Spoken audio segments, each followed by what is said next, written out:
Alright, dirita mga igyala sa ito iskutanan sa Rundang Bayan program sa 94.3 Charm Radio. Gamay pagtubag lang aning mga banat, mga black propaganda sa mga ginatawag nato og secret accounts. Kining secret accounts kambal ra ni sa dummy accounts o fake accounts. When we say secret accounts, dili kita mag-expect ana nga tinuod ang ilahang mga gipasundayag o ilang mga report o ilang mga post. Kay fake na gani daan ang account, malagmit, piki gid nang imuhang gipasundayag din na. Kay og tinuod na dili ka mahadlok magpaila. Og tulisukon kag pangutana dili ka mahadlok kay naa magay katubag. Bisan pagbalih-balihon kag pagpuga din ha, basta naa kay katubag, bisan pagpila na sila kabuk mangutana, di gyud ka mahadlok. Kay ang tubag usaraman. Pag naa ka sa kamatuoran, isulti ang kamatuoran, ayaw kahadlok. Sumauna mga mikalat, mga igala nga mga fake accounts para daoton si Mayor Joseph Cargas. Perting daghana, mga black propaganda, mga pagpandaot. Dati pa na naman pero mas ni grabe karon kay hapit naman ang eleksyon. Okay? E mag-post tag mga maayuhon, barahon dayon sa mga secret accounts. Kung tinuod sila nga ni bara, gamito nila ang tinuod nilang account para magtinubagay ta din ha. Kanang healthy discussion ba? Dili kailangan niya manghulga ka. Dili kailangan niya mapersonal ka. Isulti kung ano. Kay mutubag mambudme. Parehas anang magposta. Bago lang nagpatong gipost na ko nga usa ka balita. No? Okay.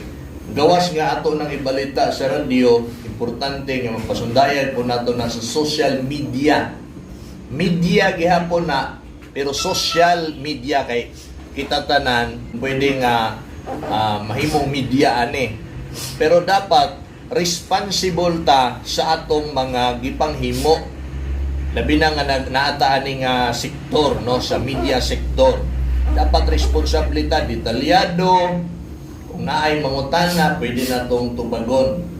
Okay. So atong gibalita ang gihimong groundbreaking sa Mabini 4th padulong na sa Burgos Street. Unya, take note day ha.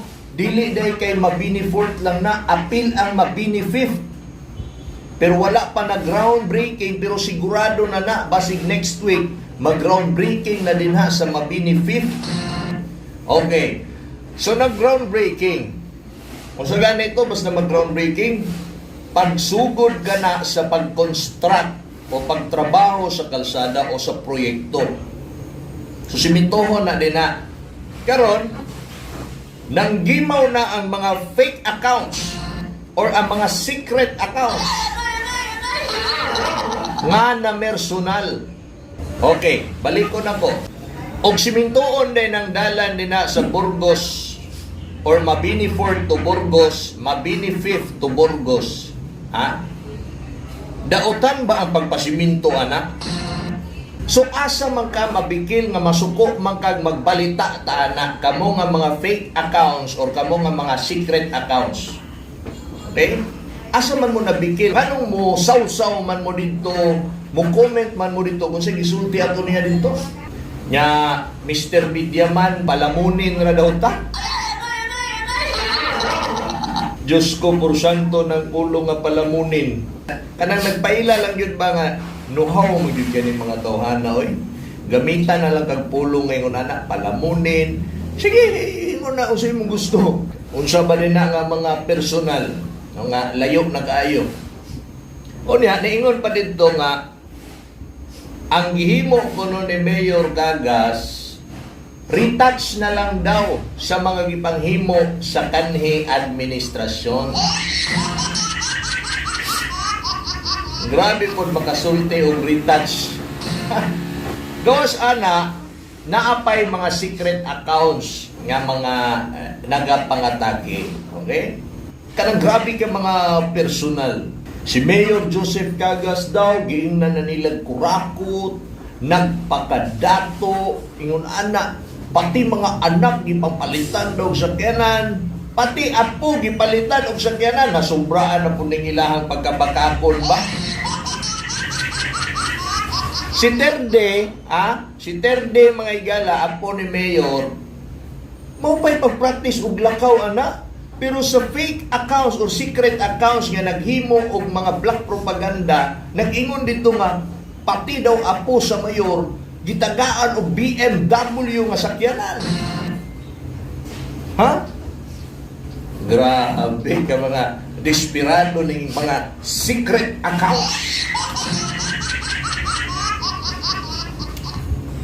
Dito sila una nga nasuko sa dihang atong gipaimbestigahan kung kinsay utok aning nagamando aning mga secret accounts nga naamang boy usa ka nagsaw-saw or ni comment sa State of the City address or SOCA ni MJFC, nga niingon man gud dito nga kumente ninyo gamit inyong mga secret accounts, mole na nga suko ni sila nga wa man ta ko nag-ingon niya inyong amo na yun na. Ang gusto nato, mogawas ang kamatuoran. Pero nangasuko sila din ha. Nanggawas ng mga secret accounts, na matikos na sa atua, pati tagi, personal na tag-apil nga atua, mogawas ng kamatuoran. Apilon na ta sa ilahang mga banat, mga black propaganda. Karon, ingon ani ang tubag din na mga igala. Kay para sa ilaha, si Mayor Joseph Cagas, ingon nila nagpakadato, no? O niya ang ilahang amo, buutan kuno kaayo. Ha? Approachable kuno kaayo. So dinita, no? For the sake of argument, atong tugutan kanang ilahang mga gipangsulti. Kung moingon sila si Mayor Joseph Cagas nagpakadato, ingon ani ang tubag diha mga igala. Sila may nag-ingon ani, nagpakadato. Kay nganong niingon sila nga nagpakadato? Limang ka sa social media, makita nimo si Mayor Cagas nang hatag dinhi, nang hatag dito, nang hatag og ayuda dinhi, nang hatag dito, nang hatag og wheelchair, nang hatag og mga burial assistance. Gibalay-balay ang paghatag sa mga burial assistance sa mga negosyos nga namatyan. Mao na makaingon silang hala, kadatok na ni Mayor. Oy, dato si Mayor Joseph Cagas sa pagpanghatag sa katawhan. Ha? Dato yun sa tanawon ana, kaya iyang serbisyo sa Digos, makita nga sige siyang panghatag. Di ba mga makakingon ka ni dato ka kay grabe na magkagwarta ni panghatag. Gipanghatag ni Mayor Joseph Cagas na kay ang gusto lagi sa mayor, ang kwarta sa gobyerno ibalik sa katawhan. Maunay iyahang pagkatao. Ha? O siya giingon sa mayor nga dili mawala sa atong alimpatakan or bisan kamo nga mga nakadungog. Nidagan siya para manerbisyo. Kay og pagpangwarta lang milyonaryo naman ang daan. Si Mayor Joseph Cagas pati iyang mga igsuon milyonaryo na ng daan kay nagtinabangay na sila. Dili lang noon multi-millionaire pero naa na sila yung milyon. Kay maayo ang pamilya nila, nagtubo sila sa maayong pamilya.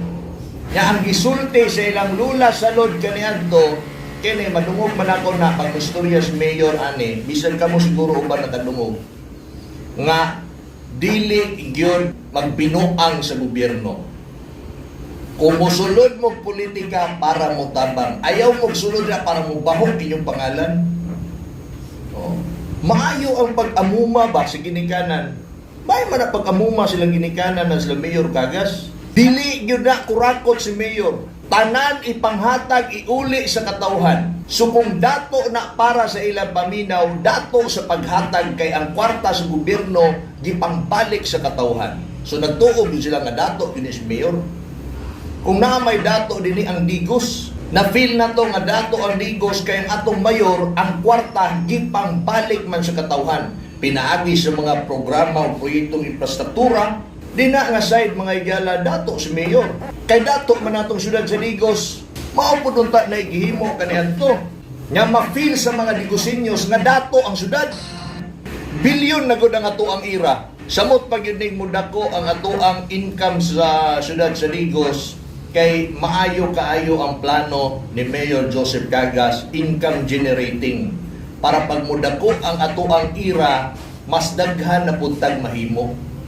Diri na punta sa ilahang giingon nga mas buutan kuno ang ilahang agalon kaysa kang mayor nga naputos na lilag pagpandaot sa ilang mga fake accounts o mga secret accounts na putos na nilang mga black propaganda, halag gidaot nilang taman kay para buutan ang dating sa ilahang agalon. Okay, for the sake of arguments, kay naingon man mo nga daotan, mao ni ang tubag. Si Mayor nagsulti ani kay nagahigayon may sa pag-istorya kagahapon din na sa iyang opisina kay ako magipangutana nga, sir, ang mga secret accounts mukuyanap yun na. Kung sa man ato ni silang tubagon kay kung dili man gud ni tubagon, dili pud ta mosugot niya nay mailan. Pinangga man nato ang Digos, pinangga man nato ang mga Digosenyos.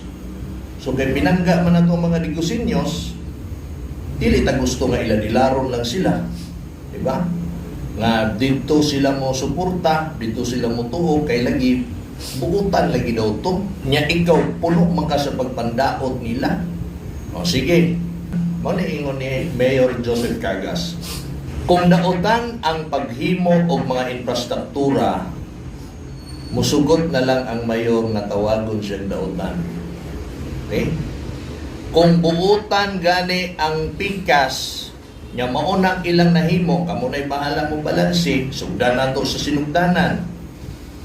Bibo kay ta sa pinakaunang araw ng ligo sa dihang si Mayor Joseph Cagas, ang nahimong mayor. Pinakaunang highlights, first time in history sa Digos nga naatay litsunan sa kadalanan, nga libre tanan litson nga gidisplay ipakaon sa mga Digosenyos. Kung daotan man lang ng ingon ana, matod pa sa mayor, musugot na lang po siya tawagon siya daotan. Anyways, katong mga fake accounts na may nagsulti nga daotan na siya. For the sake of argument, sige, daotan na daw si Mayor ana. Nga sa una, di yung kakaon, igo ra ka palawa yun, pasimuto na humot kay mga litson. Pero baligya na to sa una. Pero si Mayor Joseph Cagas nag-ingon, libre na ipakaon tanan. Oh. First time in history sa litsunan, kadalanan sa Digos nga libre. Oh, di ba? Oh. So kung kana mo'y daotan nga libre nagpakaon og litson, ang previous administration pabayran ka pilang kilo to 300 kapin. Kay lamig ito litsuna. First time libre litson. Okay, so maunay daotan. Orya kay daotan na po daw nga ang atuang sementeryo kilimpyuhan ni Mayor Joseph Cagas. Kung daotan ang pagpanglimpyo sa itong sementeryo, sige, subit. Tawagan lang ko ninyong daotan. Orya ang mga Digosenyos magtanaw ang katong giingon nila nga buutan niya kanhi Mayor. Tanawa ra ko ninyo ang hulagway ang sementeryo tunguna. Mga tigpasik sa lungon nara sa daplin. Mga bildo, pwede daghana. Mga silupin, mga sagbot, pwede daghana. Walay nag-maintain sa paglimpyo. Magbaha pag yun. Tanawa ang public cemetery na ito karon. Sa pagpaningkamot ni Mayor Joseph Cagas, nindot na kayo. Gidumagan pa na niya din ha, o mga pansyon. Gibutangan og mga job order nga mag-maintain sa kalimpyo sa atong public cemetery. O niya ingon ang mga fake accounts daotan si Mayor Joseph Cagas. Kay mas buutan ang ilahang agalon. Kamo na magbalansiya na kung isa'y buutan o isa'y kugihan. Kaya wala naman tayo oras to be continued na ugma. Katapusan karon ha, sa pagkakaroon, ang katapusan akong isulti. Ang kanang kilid sa Digos City National High School, unsa may dagway anak kaniadto. Sa ilang giingon nga buutan nga agalon. O unsay dagway anak karon sa giingon nilang mangtas o grabe kadaotan niya mayor matod pa sa ilang mga black propaganda. O sa inahimong dagway anang Digo City National High School na pader. Tanawan ninyo ang kalahian sa giingon nilang daotan o sa ilang giingon niya maayo kuno kayo, buutan kayo nga mayor. Previous administration, tanawa ang kalahian mga igsuon. Tanawa ang mga kadalanan, ang pagpalapad sa mga kadalanan with pathway and drainages. Tanawa ang mga pasuga. Balansiha ang mga gipanghatag karon sa city government sa tanang mga ayuda, sa tanang mga programa like scholarship program, livelihood program, nga gipatasan, gidungagan og budget sa gingon nila nga daotan nga mayor karon. Okay? So to be continued ta ugma mga igala ato aning tagi-tagihon ugma ipadayon nato ni. So kamo karon mga Digosenyos kung ato ng tubagon ng mga secret accounts nga murag nagduda na gyud tag kinsay founder ana. Digosenyos kita ang maghukom. Kung kinsay maayo nga tao, maayo nga politiko, asa ang atong pilion. Okay? Kung kinsay tinuod niya daotan o kinsay tinuod niya buutan niya naghimo o tinunanay nga naigugma sa iyang obligasyon as public servant. Daghang salamat, wala na tayo igong oras, maginahinay tag-skirta mga igala. Kini na lamang ay inyong batabatas kaginan, may nakuha kini ang Rundak Bayan.